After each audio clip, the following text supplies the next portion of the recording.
Welcome back to Origami Snowman. My name is Matt. Today, we're talking about some more Brandon Sanderson.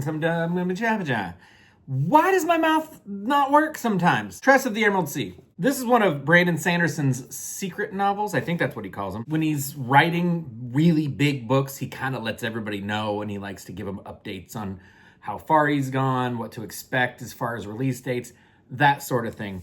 But sometimes, just for funsies, he'll, just write another novel, like in there somewhere, just to clear his head. It blows my mind how proficient he is with his novels. His secret novels, they're good. The Frugal Wizard's Handbook for Surviving Medieval England, not a Cosmere novel. The Cosmere being Stormlight Archive, Mistborn, Elantris, so on and so forth. It was really interesting. It was a sci-fi and fantasy crossover combo thing.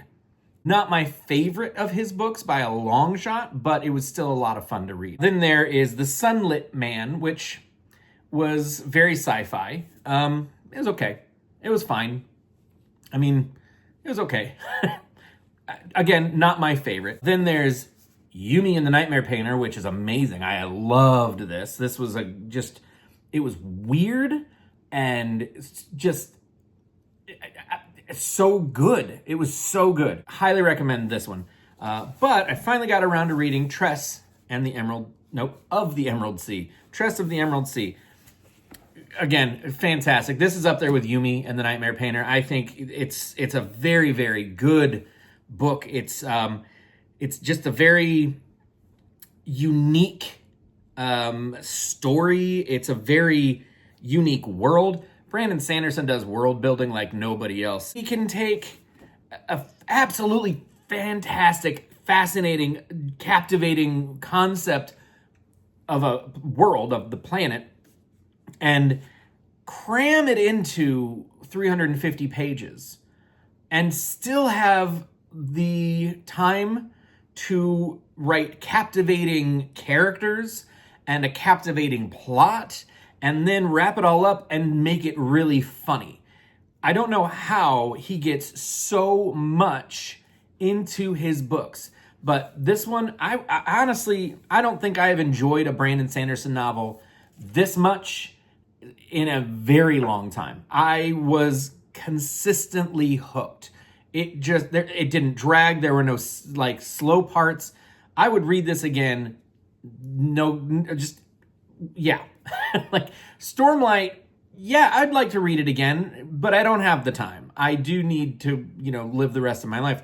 This isn't so long that I couldn't read it again. It was fantastic. There wasn't anything in this book that I think a non-Cosmere reader would get turned off by. What I mean by that is, yes, it's Cosmere. It's very Cosmere. Very Cosmere. It's narrated by Hoyd. But I don't think that all of the references and all of the different magic systems, I don't think any of those mentions take the reader out of this setting. I don't think at any point in time I would have stopped reading. If I was reading this aloud, I don't think I would have stopped reading to explain, hang on, before we go any further, you're going to need to know how this works. You're going to have to understand Aeonic magic. You're going to have to understand what shards are. No, they get a brief mention, but it's not the point of the book, so he doesn't linger on it. Those are little nuggets in there just for people like me who love all the rest of it. But if you're not familiar with Brandon Sanderson, this book is still going to blow your mind. This is such a good book. I totally think you should read it. I don't care who you are. Read this book. It's so good. Tress of the Emerald Sea. She is this young girl. She's about 17. She lives on a small island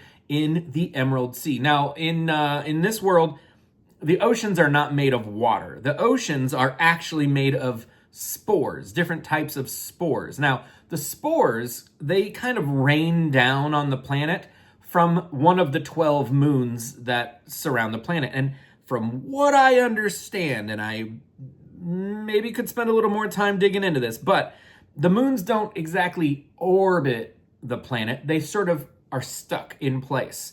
And so they just constantly have this one moon above them.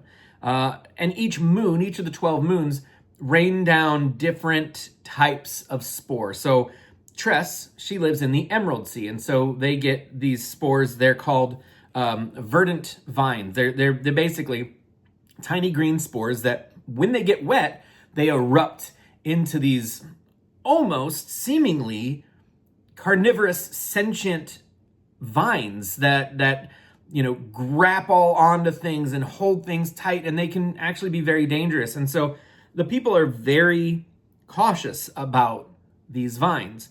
Other seas, other oceans, there's the Rose Sea, where those particular spores turn into what's called rosite, which is sort of like almost like a rose-colored quartz.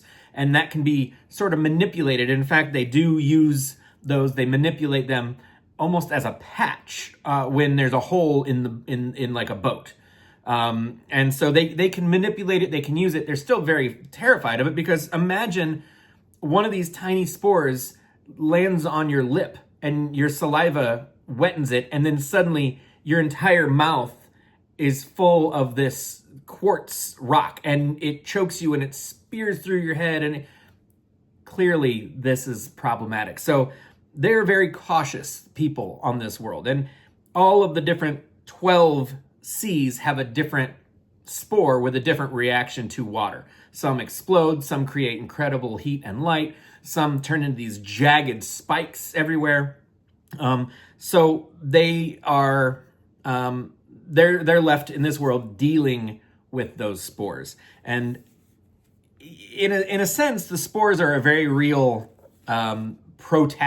antagonist to Tress and her goals, but they are not the primary antagonist. She meets all sorts of people who are against her, who she has to fight against, who she has to outsmart.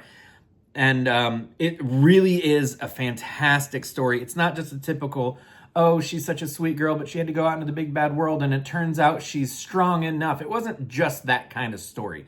It really was very captivating, and I really enjoyed this. And I had just finished reading Elantris and had some issues, I think, with kind of how the characters were built, and they felt very rushed.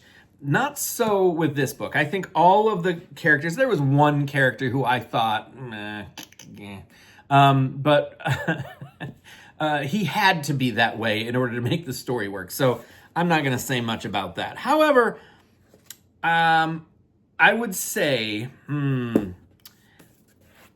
the big twist of the story wasn't really a twist.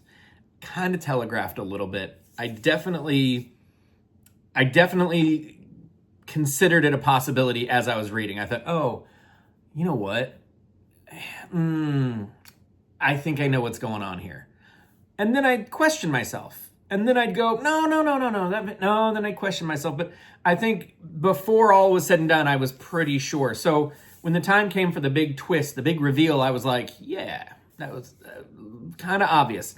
Did not impact my enjoyment of this book. So Tress of the Emerald Sea, you get all the stars. Thanks, Brandon Sanderson, for nailing it again. It was amazing, and it was wonderful, just like you. You guys are all amazing and wonderful, and I appreciate the heck out of you. So thank you so much for watching, and I really do hope to see you in the very next video. So long.